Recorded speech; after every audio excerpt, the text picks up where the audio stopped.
Diddy trial, day 9, and you know I'm about to give you the details.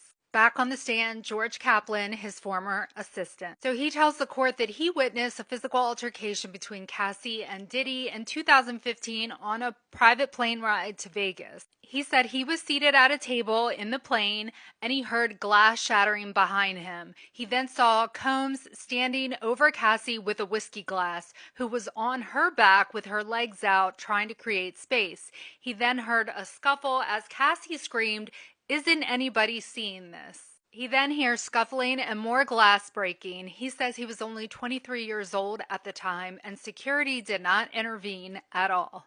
He then says Sean comes up to sit in the plane cabin and told Cassie to stay in the back where the bedroom was. He then recalls an incident in LA in 2015 when he saw that Cassie was visibly upset and had bruising under her right eyebrow.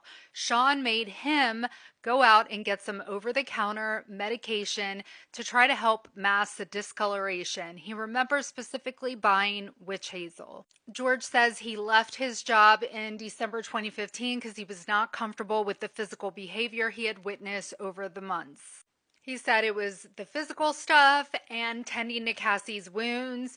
He then says there was also another incident where he saw Sean throwing decorative apples at a woman. This occurred in Miami between Sean and Gina. He says he saw Sean angry throwing 3 apples at Gina as she tried to shield herself. He said he put his resignation in September 2015, but he told Sean it was because his father was sick with cancer. Despite testifying that he was resigning because he was distressed from the violence, Kaplan still praised Sean. He said he enjoyed working for him. He called it one of the most incredible times of his life and that it was a once-in-a-lifetime opportunity. He also testified that Sean's company holiday was May 21st because it's Biggie Smalls' birthday. How ironic.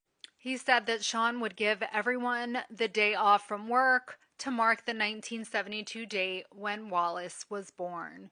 Diddy's defense attorneys asked George if he ever told anyone from security about the incident of him throwing apples at Gina. He said no.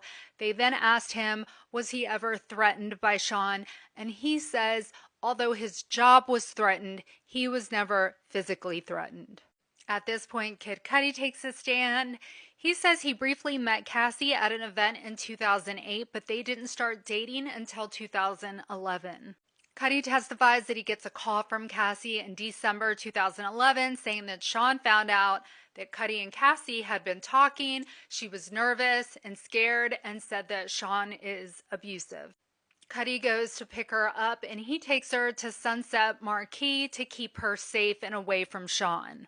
At one point, Cudi says he then gets a call from Capricorn Clark, who's an associate of Diddy's, and she's with Cassie on speakerphone, and they're telling him that Sean is at Cudi's house. Of course, Cudi's like, what the hell? So he calls Sean to confront him, and Diddy answers and says, what's up? And he's like, mother effer, you're in my house? He said, I'm here waiting for you. He testified that he wanted to fight Sean, but he didn't know who Sean had with him.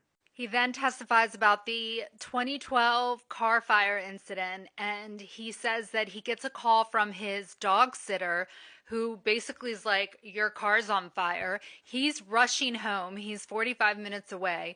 A friend sends him photos and shows him the top of the Porsche where there's a Molotov cocktail that was thrown to start the fire. And we know last week Cassie testified that Sean threatened her and Cudi saying he was going to blow his car up. So at one point they asked Cudi, why did you want to meet with Sean after the fire? And he said he reached out because he knew Sean was involved with the fire. And of course, his defense team objects, and the judge said to strike the answer from the record. So after the fire, apparently these two agreed to meet each other at a Los Angeles hotel meeting room. Sean was already there before Cudi got there, and he says that Sean's standing there looking out the window with his hands behind his back looking like a Marvel supervillain.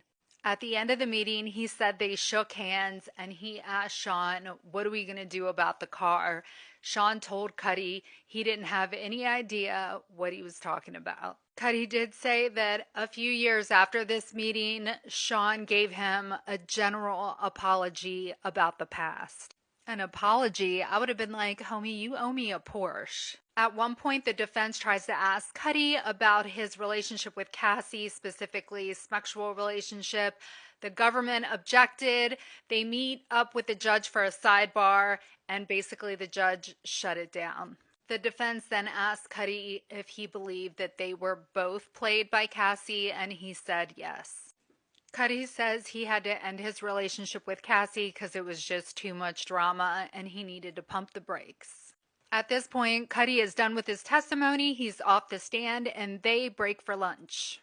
I'll be back later this afternoon with the rest of today's testimony.